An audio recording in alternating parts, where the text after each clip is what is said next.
Some questions? Yes, I have a question. All right.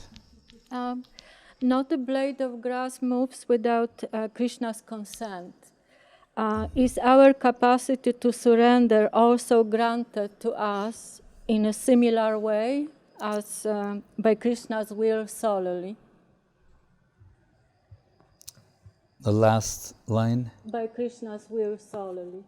Is just by Absolute was the last word? by Krishna's will solely. Just by his will. Solely. Yes. Oh. Solely. Solely.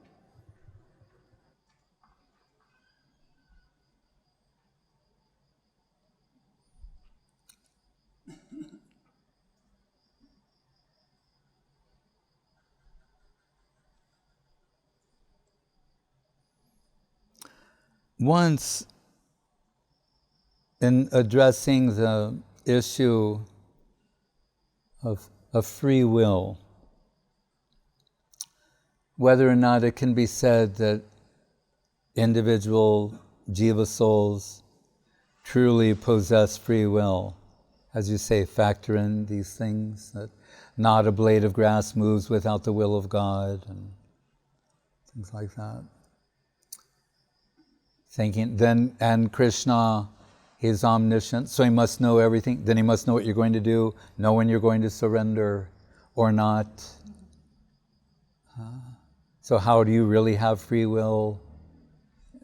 All of these kind of things. Guru Maharaj, in one instance, he gave a peculiar answer by saying, well, if you found all of those things that we just said, omniscient, knowing, then does Krishna possess free will? Right? Then the same thing should apply to him. Right? He knows everything he's going to do. That's not so much fun, is it?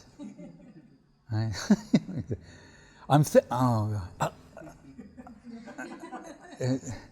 He'd never get to the point of doing anything. So, it's, when Krishna and Arjuna and Gita are having their discussion about karma, which Srila Prabhupada renders as, the intricacies of action. But karma and all of, of what it can mean. It's interesting to note that as Krishna begins to answer, the first thing he says is to Arjuna, it's complicated.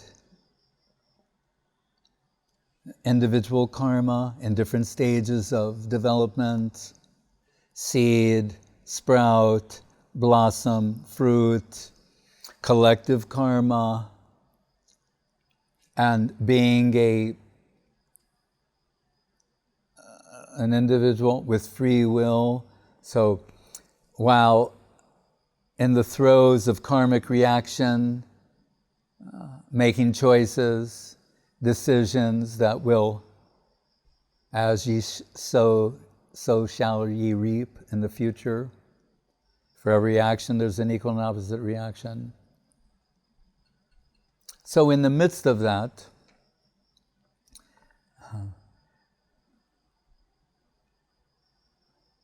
karmic reaction, from a limited perspective or analysis, one can think, well, then it's a lot of things are predetermined. Right? On the basis of what your past actions are, you can expect something to come from that. And that's true, but it's complicated, because in the midst of that, as a human being, one is capable of exercising their free will. So a certain amount of things have been determined on the basis of past choices, but still we're within a circumstance that allows for maybe limited parameters, but parameters of free will, of what can be done, choice. So, but back to Guru Maharaj's point, does Krishna possess free will? Is in one sense, an even more profound conception. But what we find if we examine Krishna Lila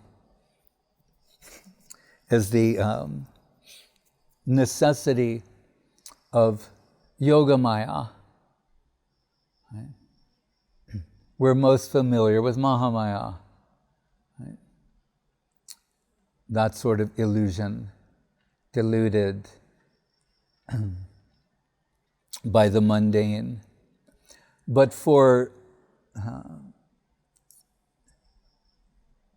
the full play of Krishna's pastimes, Yogamaya is not, a luxury or redundant, but necessary.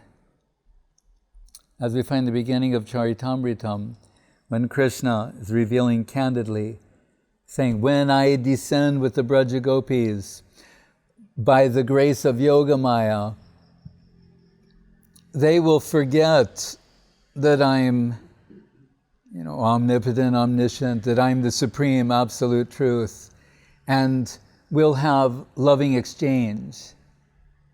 And I'll forget that also. He's saying it's by the grace of Yogamaya. As we told the other day, Puranic curses can be profound and indirectly blessings. When the Nrsingadev Leela, the roar of Nrsingadev coming out of the pillar causes a Brahmin's wife to lose their child, and that Brahmin curses whoever was responsible for this. In a future life, you'll be in a stage of self-forgetfulness. So on the one hand, that appears to be a curse. On the other hand, it facilitates the pastimes of Ram Leela. If he can play the God card, then these pastimes become, they're not possible.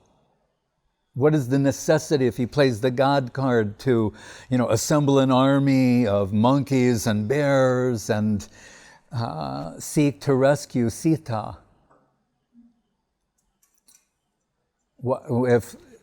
So we see rather Krishna voluntarily suppressing his omnipotence and omniscience.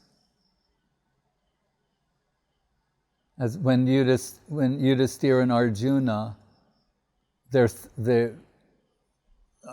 Yudhisthira is trying to avoid telling Arjuna what Arjuna is trying to avoid hearing, that Krishna has withdrawn from this world, his pastimes, and entered the unmanifest.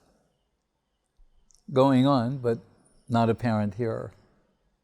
And they're reflecting on how they dealt with him intimately, and he's saying, remember, sometimes he would inquire from us, or he would turn to others and say, speak with such love and affection and respect.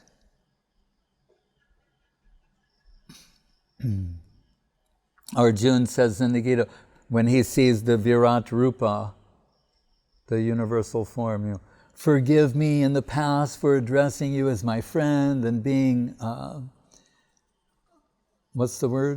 familiar, treating you with this sort of familiarity. But what's interesting from a devotional analytical point of view is that's what Krishna prefers.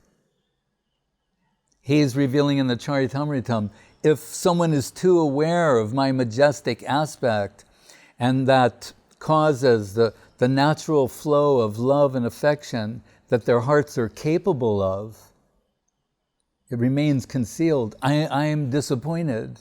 That's what I want.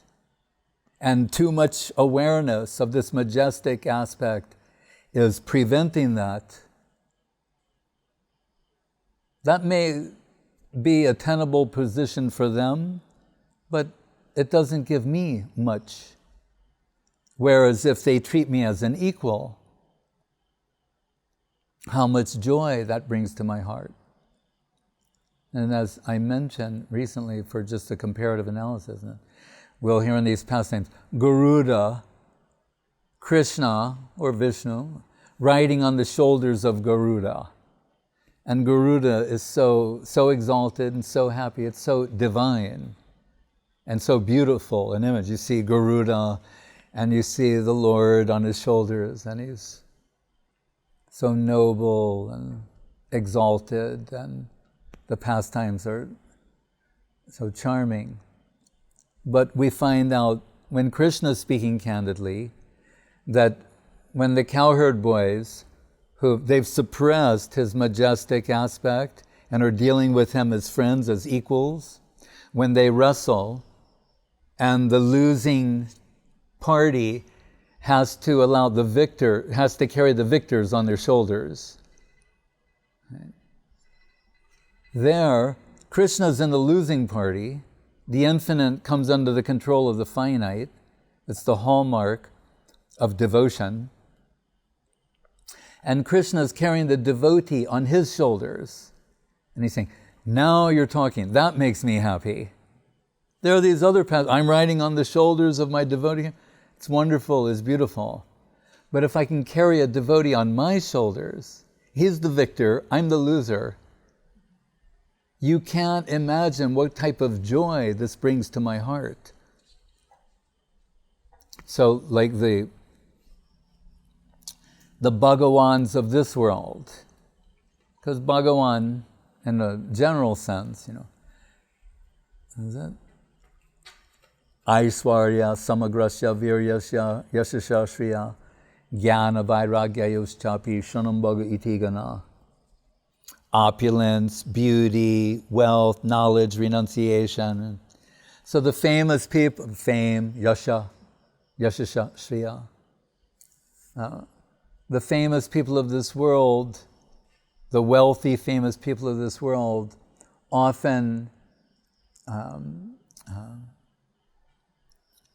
complain that they can't have a relationship, a real, true, loving relationship with someone, because the people are too aware of their wealth, their fame, their position. People are saying so many things to them, but they can see through this. Right? And it's disappointing to them when they find out the only reason someone was really approaching for them was because of their position, their name, their fame, their wealth. Right? And once again, they're disappointed and left hankering for some just love and affection. And what do they most often say? Someone who could just love me for what I am, for who I am. Not my position, my possessions, prowess, etc. It's very interesting. Right? And Krishna is revealing that his position is like that. Mukti dadati karchit smana bhakti yogam. Saying that some people, and they're speaking love and affection and devotion, but really they want something else. I give it to them. I easily give mukti and they go away. So, but for those who I think really have the capacity to interact with me in love and affection, the opposite is true. If they want something that I think is harmful for them, I don't give it. Or yasyaham anugranami harishe tadanam shanai. Or take everything away from them that's acting as an impediment to the natural flow of love and affection from their hearts. So it's a delicate matter.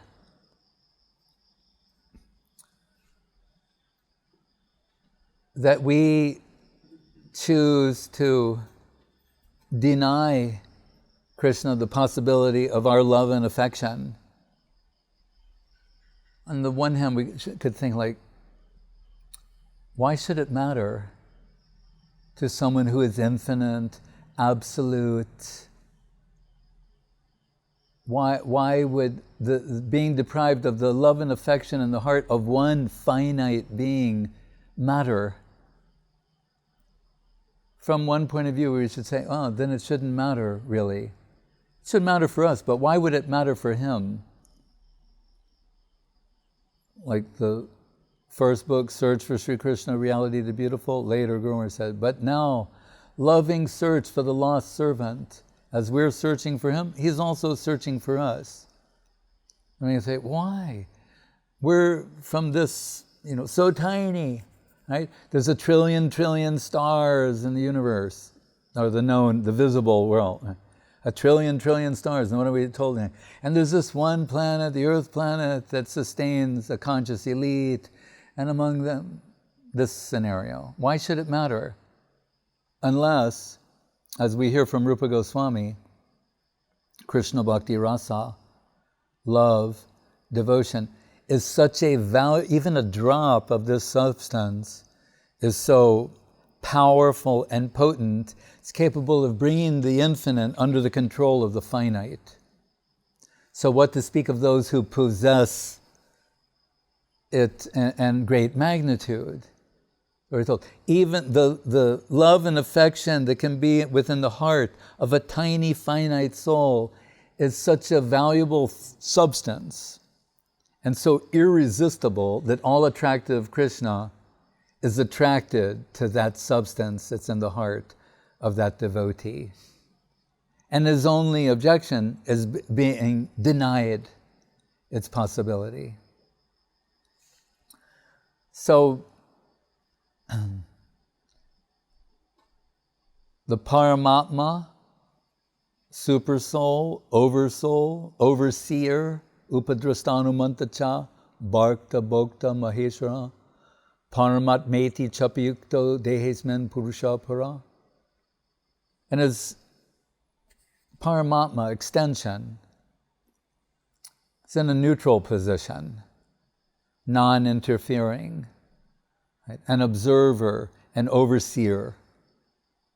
Dva suparna sauja sakaya, like two birds on a tree. The tree, karmic activities. One bird is eating the fruits of those activities. The other bird is this, sakaya means friend. Like a friend who's watching over another friend, but not interfering with their independent position. But Krishna himself is not really neutral. In the most general sense he is, but in terms of as who he is as a person, we hear in Brihad Bhagavatamritam that Gopakumar, when they meet, that after Krishna faints in joy and ecstasy at the return of Gopakumar, that Guru Maharaj said, he says in one way, how could you stay away from me for so long? He said, and in this lifetime, when I knew this is the lifetime that you will come back to me, I was, restless with anticipation. So then there's a hint there that, of course, then Krishna does know. Still,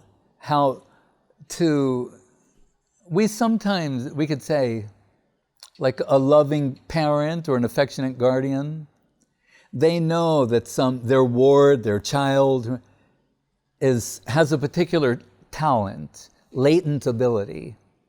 They know that, and they know where it will go.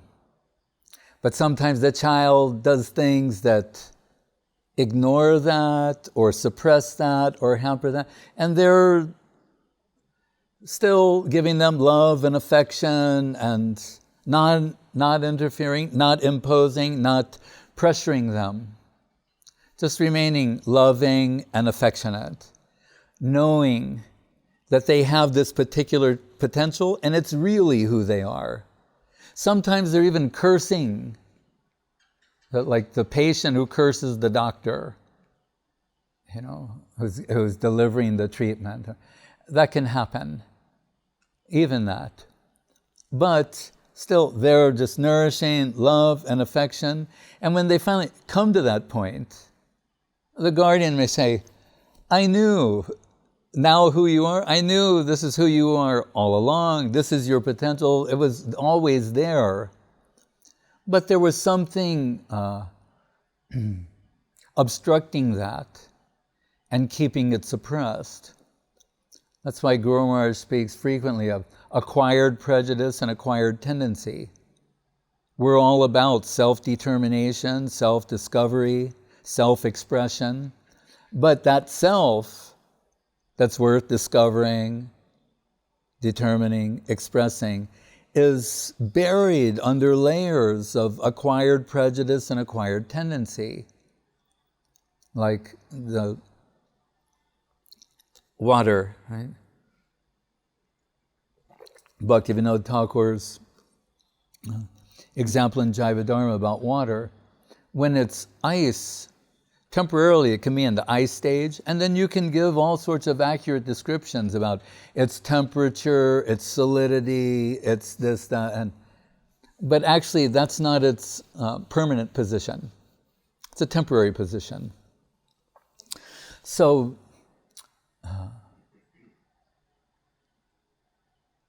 in one place, in a purport in the Bhagavad Gita, Srila Prabhupada says that at present our, I'm paraphrasing, I forget the exact words, but he says, our natural propensity or love for Krishna has been pervertedly manifested as a lust for matter. That's why Guru Maharaj gave the example to the men about hridrogam, heart disease, saying, when I was in the body, of an elephant, I ate a jungle, and this hankering was not satisfied. In the body of a stool-eating pig, I ate a mountain of stool. That hankering, hunger was not satisfied. Saying, because what you're suffering from cannot be addressed, satisfied by acquisition, by acquiring, controlling, and consuming what is lower than you. He said, so what we're suffering from is hridrogam, heart disease. The desire to consume as a means of fulfillment, as opposed to self-giving and dedication, self-offering. But jive swarupoi krishnera nityadas. We're told that the actual swarup of the jiva is eternal servant of Krishna. So, from our present position, it's somewhat inconceivable to hold these thoughts simultaneously. Because we can say, well, the actual position of the jiva soul is sharanagata, surrendered soul. Like Guru Maharaj would sometimes say, Adam and Eve, they were sharanagata. They were surrendered souls. But then, he's saying, they fell from that position. Right? Under the influence of gyan. Right? Like, jnane prayasamudapasana namateva.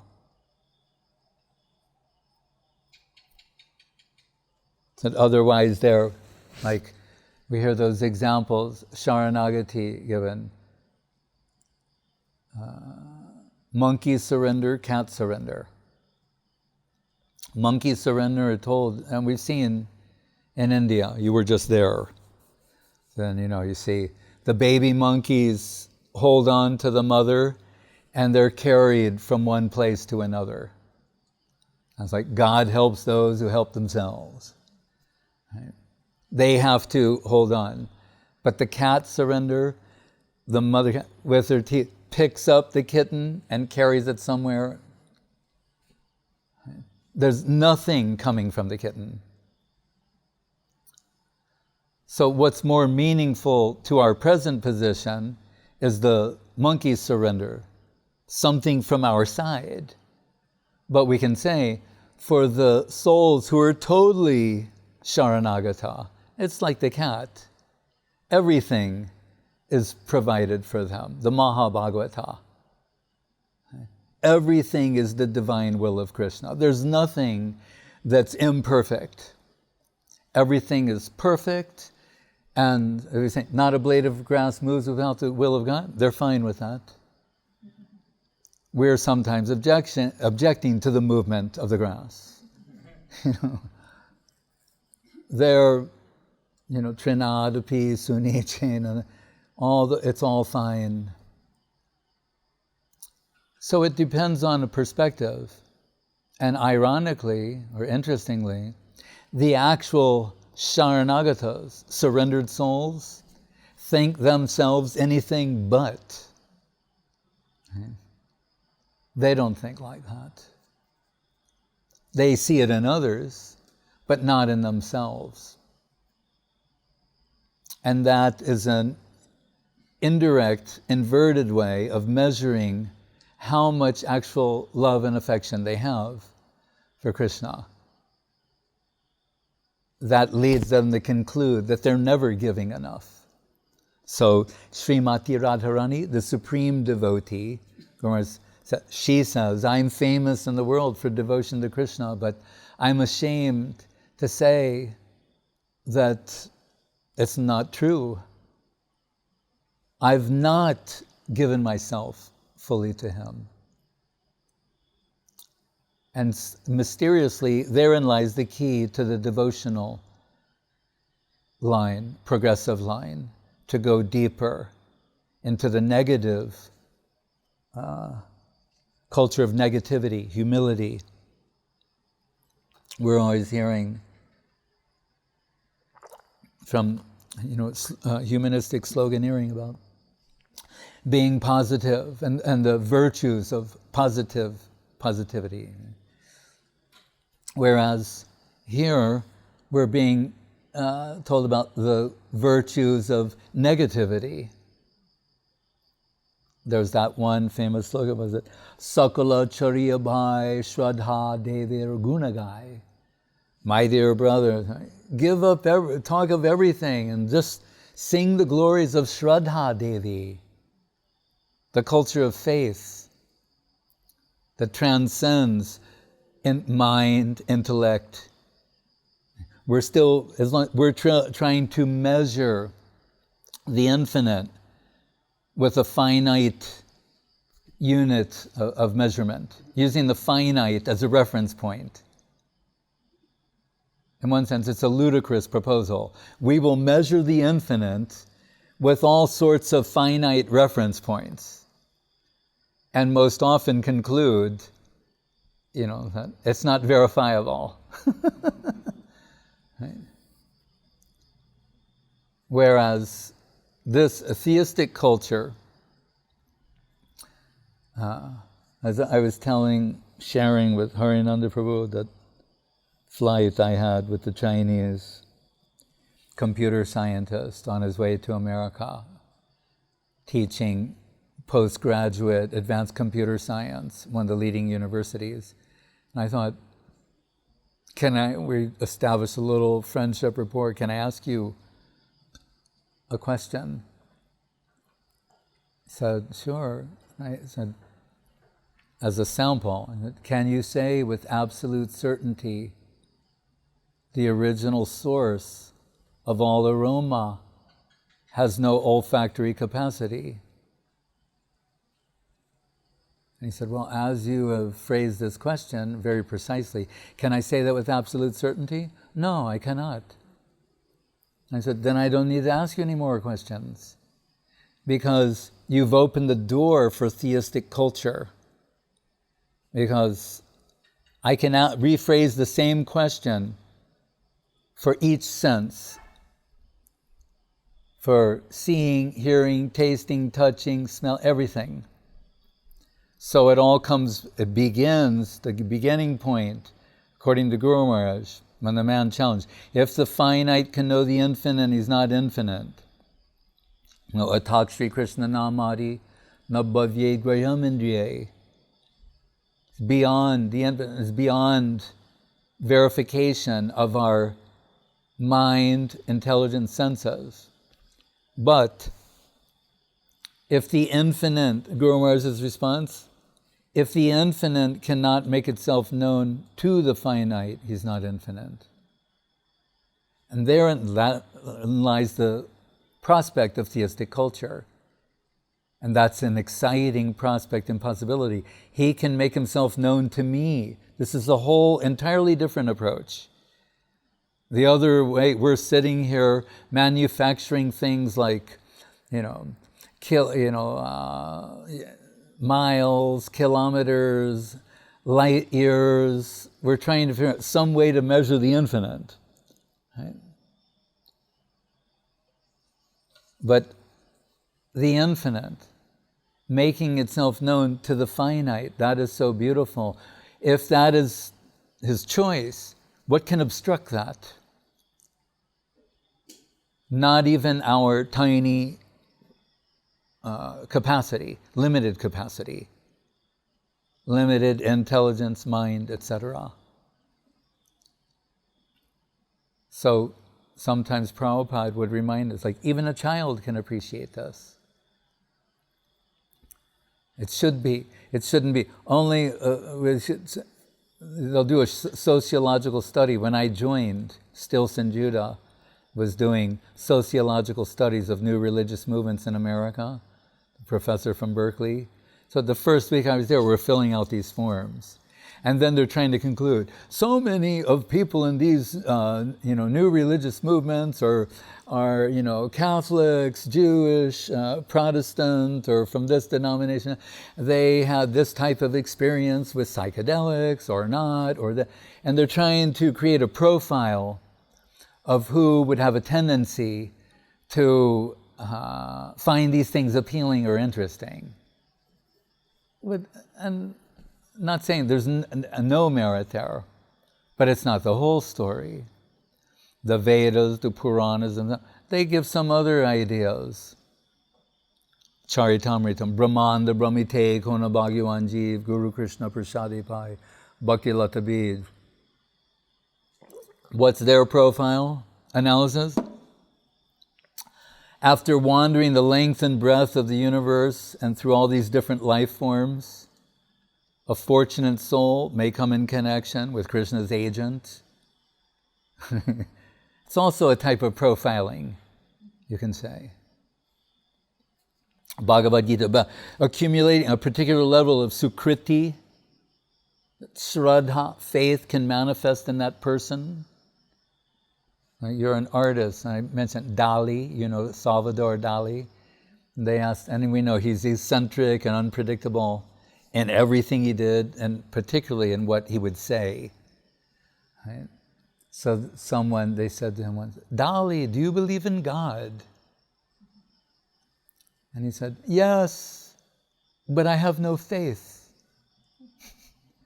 And I thought, what a honest answer. Saying intuitively, of course, for a certain type of person, particularly creative, all of this, to view all of this and all of its complexity, beauty, and the full sensual aspect of existence, of course. But to develop a systematic way of understanding that, the culture of faith, that has to be done in association with the faithful. Right? O come all ye faithful.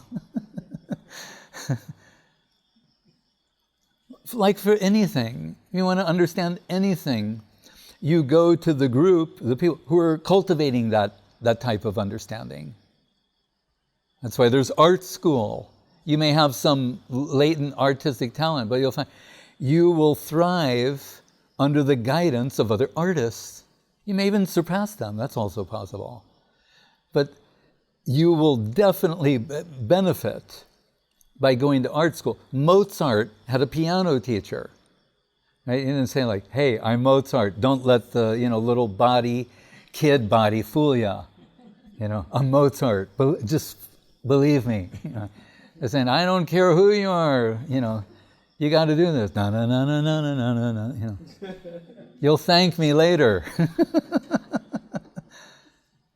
It's something like that. So, like in every field, cooking, whatever it is, you thrive by mentoring. So, what to speak of spiritual culture, where the ultimate mentor is God Himself mentoring through agency, known as sadhus,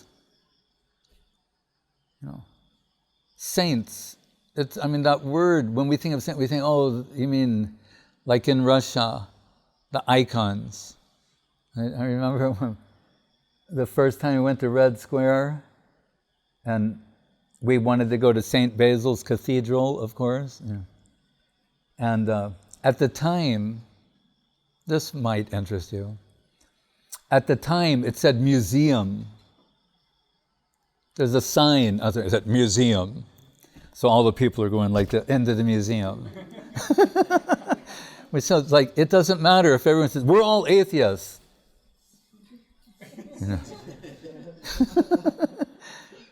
So officially atheistic at the time, all the people are going to the museum. And it costs like 50 kopecks to get in the museum. So you have to, one thing you can be assured of, you will always have to give a donation, whoever's in charge.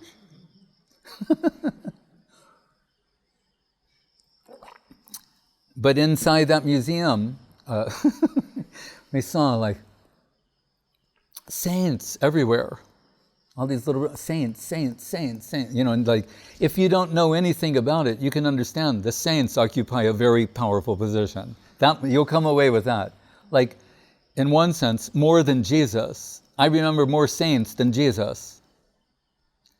Like, they're that important. And we would agree with that, actually.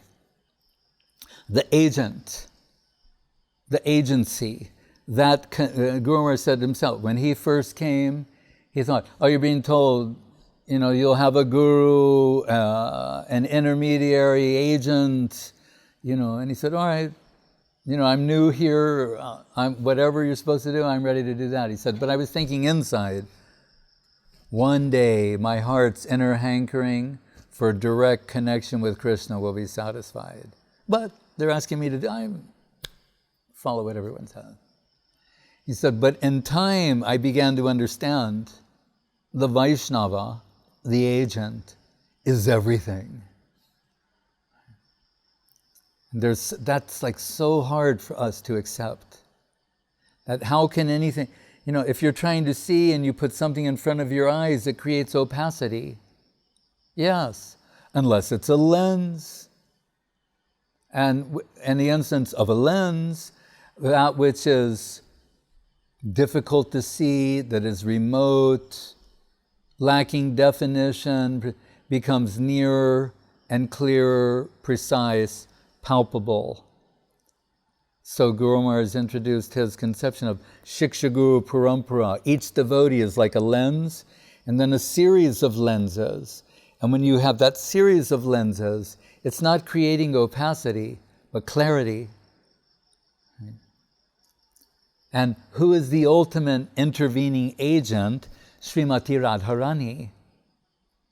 And why does this become important? She's the supreme negative in this context, Krishna the supreme positive. She can extract the most Krishna. What is our capacity as finite souls to extract or to exchange? Yeah. One side, the infinite. On the other side, the finite. And now there's going to be some exchange. So the finite, by definition, has limited capacity in terms of quality and quantity. That's why Guru Maharaj says, I take my stand on common sense. Srimati Radharani is the Absolute's better half, which in itself is an interesting. All these philosophers discussing these things. Could the absolute have a better half? How about that? Let's talk about that for a while. Let's think about that. If the absolute is not only personal, but beautiful, infinite beauty, and has a better half, the absolute is all charming, all attractive, but is irresistibly drawn in attraction to his better half. Now philosophy's saturated with nectar.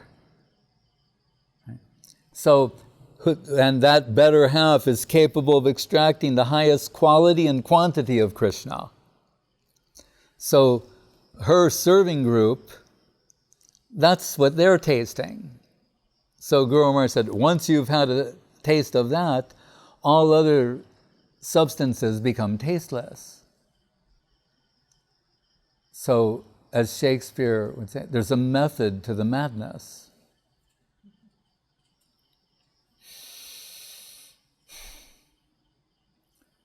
So Guru Maharaj said, in time I realized, the agent, that's how Krishna distributes himself.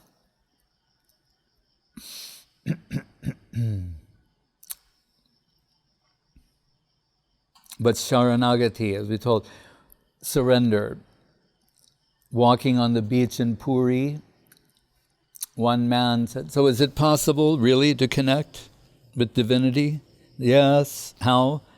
By being a surrendered soul, sharanagata? He said, I'm sharanagata. If you tell me, jump in the ocean, I'm prepared to do that. Just give your command. He said, very, with pride. And Guru Maharaj said, that is the opposite of sharanagati. He said, a real surrendered soul will think, I'm incapable, I'm unqualified. That makes them a receptacle for something divine. The arrogance of self-assertion, self-aggrandizement is repulsive. But negativity, and in this case, meaning like humility, attracts the positive. These currents are operating in the world. We can't deny one. Like there's only we'll emphasize the positive current. No, the world, it's positive and negative. There has to be recognition of the power of both. And here in this context, negativity is tantamount to humility, want, hunger, hankering, earnestness. And that is what is attractive. And that's the quality of a surrendered soul. So Radharani, voiced by Mahaprabhu, originally from her, is saying, Na prema gandhasti dharapi me oro. I don't have a scent of the fragrance of Krishna Prem, love of Krishna, what to speak of a drop of that divine substance. That's the hint of someone who's actually in possession of deep love and affection and deep realization that it's so deep that they don't consider having wholly given themselves. They feel that that's insufficient. They're not properly reciprocating. So that puts them in a dynamic position. Sharanagati, not just a particular point where it's been achieved.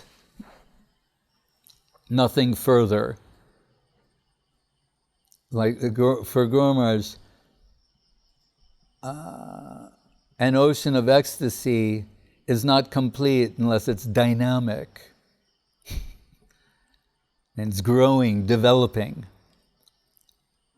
So always with surrender, with everything, growing, developing, ad infinitum.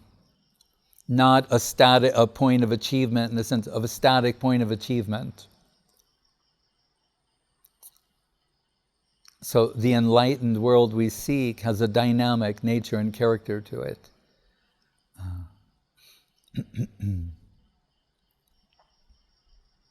And by the grace of Yogamaya and the pastimes of Krishna and this divine play, the servitors are repeatedly given opportunities to engage in wholesale self-sacrifice,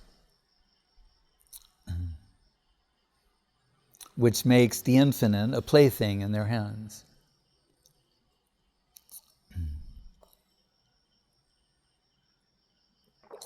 But as Guru Maharaj would say, who can be entrusted with such power but someone whose their interests have merged, they're wholly one.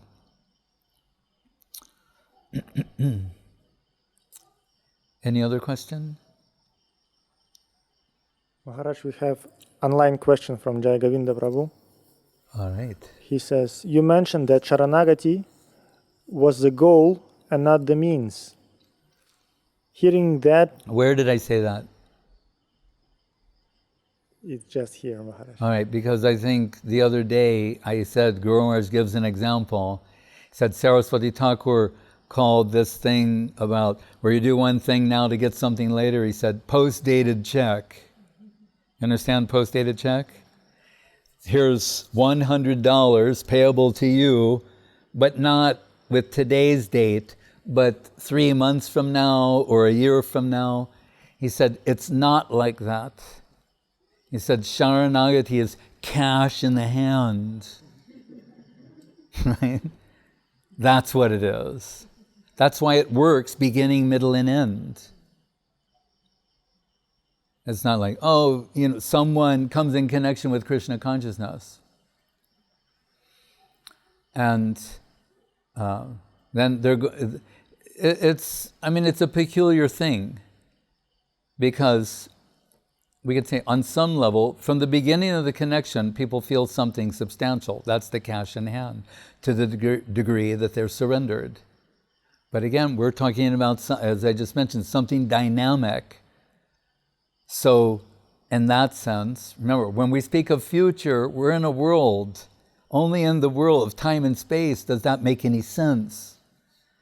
Even here, it hardly makes sense. Right? There's only the eternal present, really. Right? Like, there's the beginning of this talk, and now we're 50 minutes into it. So it's 50 minutes ago, that was the present, now it's the past. And as I'm speaking, our heads will explode. But we live in the realm of time and space. So about now and then, and that's only here. We're told when the person wakes up from the dream, then everything becomes instantly known to them. Their identity and, oh, I'm late for an appointment. That also, everything is known to them. But when you're in the dream world, you're making all sorts of other calculations. So it's a peculiar thing. I just said, a real surrendered soul, they won't think of themselves as surrendered. So in one sense, we will agree and say, yes, that's something we look forward to. Our aspiration is to become a surrendered soul. So it's not before, it didn't happen on the day we were initiated, it wasn't yesterday, or at the beginning of we're aspiring for that position. Yes, that's true. So we have to consider all of these things. But Guru Maharaj is saying, and he's quoting Saraswati Thakur, saying that tendency within us to offer ourselves, to give ourselves, to surrender ourselves in service to Krishna, he's saying that's cash in hand, not a post-dated check. He can make that determination. He's saying it's that valuable. So, and Guru Maharaj wrote the sloka in Prapanna Jivanamritam in the introduction. Bhagavat Bhakti Tat Sarvam Iti Utsrija Viderapi Kainkarjam Krishna Padaika Shreyatam Sharanagati. He's saying, it's everything. So it's, the beginning, middle, and end in that sense. Saying by this alone, you'll get everything. By being a surrendered soul. So Krishna tells that to Arjuna Sarvadharmam parityajamamekam sharanam braja. Sharana. Forget everything else and just take shelter of me. And that's where in some of the commentaries, that slok from the Ramayana regarding Bibhishan is given. When they're thinking, because he was formerly Ravana's brother, and had a high position in the opposition. Now he's joined forces with Ramachandra, but they're having some difficulties. They're thinking, maybe he's a double agent. Split loyalty. And they're pressuring Ramachandra to oust Bibhishan. And that's Sakrid Prapano, I forget it. There's the word Prapana, surrender. And he says, no, you don't understand. Once I accept someone, they're mine. I never release them. So we're trying to put ourselves in the position of offering ourselves, attempting surrender, so that Krishna and his agents will take possession of us, even if we become wayward along the way. So if you look at some of the other slokas, it says, happy is that servant whose master comes and drags him by the hair out of illusion. Saying, oh, they have so much love for me. Sometimes Gurudev, people could not understand his undying loyalty to those who had taken shelter of him. And when the case of any particular person was brought up, sometimes he'd say, I will go through hell with that person, but never abandon them. I'm saying, so happy is the servitor who has that kind of master. Even if I fall on the path, he will come and drag me if necessary. So we want to at least attempt to get this type of connection. So Narada tells Vyasa, even if it's brief or momentary, what is gained in those moments, in that brief period of time, surpasses lifetimes of mundane cultivation, however subtle, however noble. Because it's a momentary connection with reality. As Guru Maharaj said after being asked so many questions, he said to this group of devotees, can I ask you a question? And they were all surprised. And Guru Maharaj said, what is Krishna consciousness? And there was like a silence. And they're like scrambling to think. And one person said, it's what Prabhupada taught us. And I'm like, okay. Someone else said, Krishna Bhakti. And then, after someone said, it's what Prabhupada taught us, then Guru Maharaj said, did he mention anything about Krishna? And someone said, Krishna Bhakti. And then Guru Maharaj stopped and he said, it is not a fashion. He said, Krishna consciousness is reality, and it's in your interest to become acquainted with reality. Not like there's reality and this is what,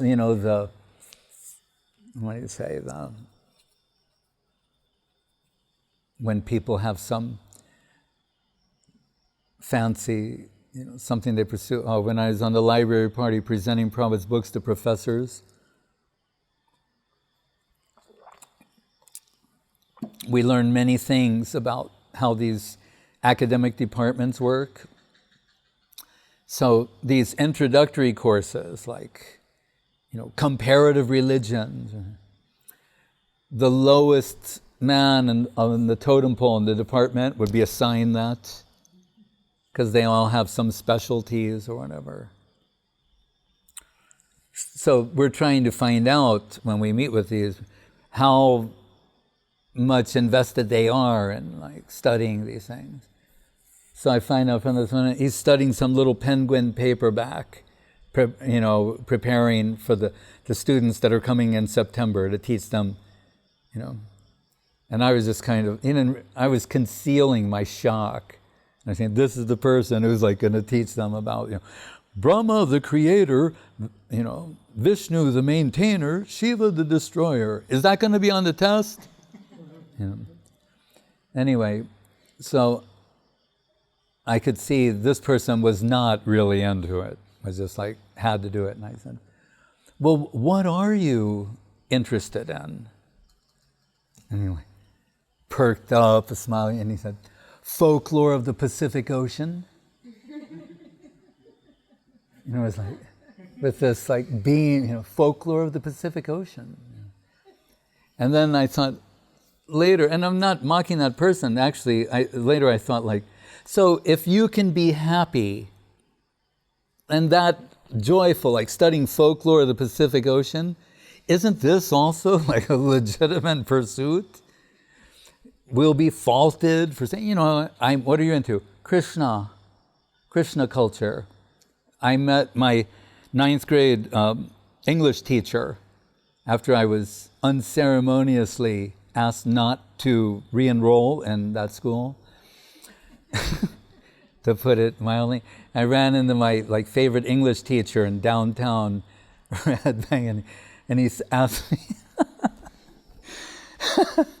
he said, what are you into? And I said, Krishna. And he went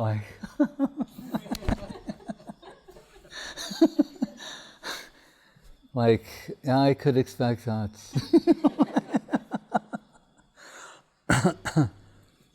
So, why did I say that? Because, what was this question? Oh, about... Sharanagati Oh, is the goal, not a means. yeah, but there's some other reason I said that. Oh, about momentary connection, the value, the benefit. One devotee used to tell me, who'd come to work with me, but had been at different temples, and he was mocking himself, and he said, because he was at this temple, and he's actually someone who's really qualified, capable, and solid, and everything, but he was at one, then at another, then he came to be with me, and he said, wherever I go, I'm always totally surrendered.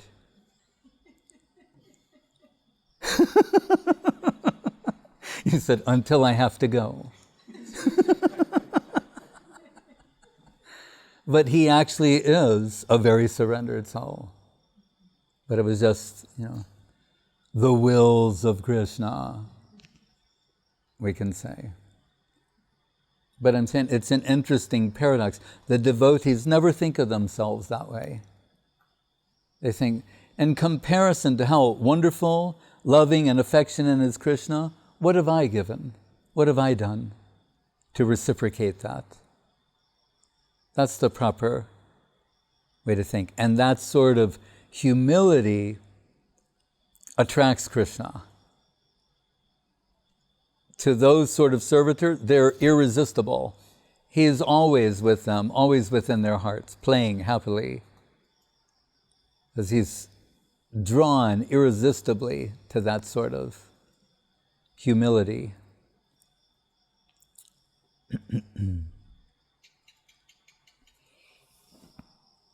Haryananda Prabhu reminded me of the superconductors of negativity.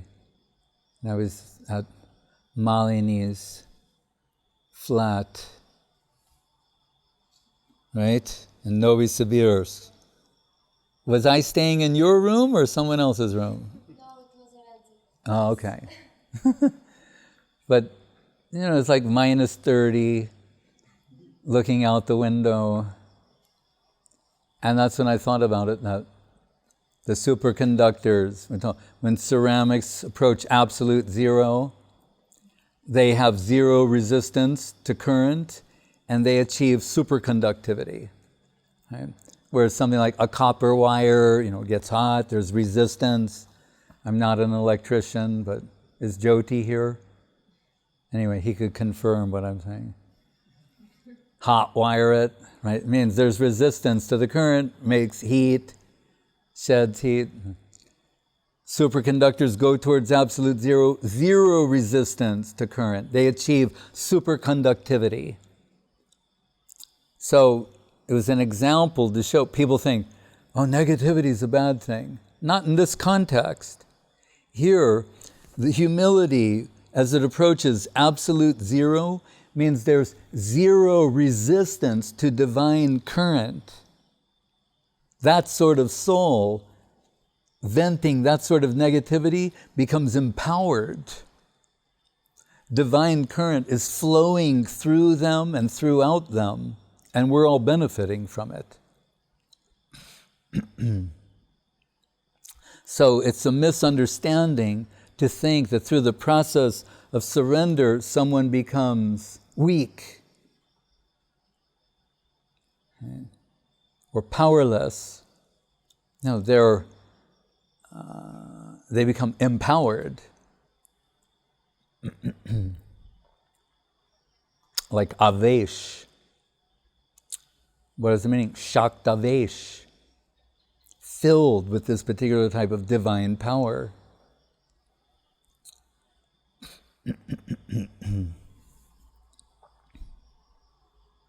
Hare Krishna.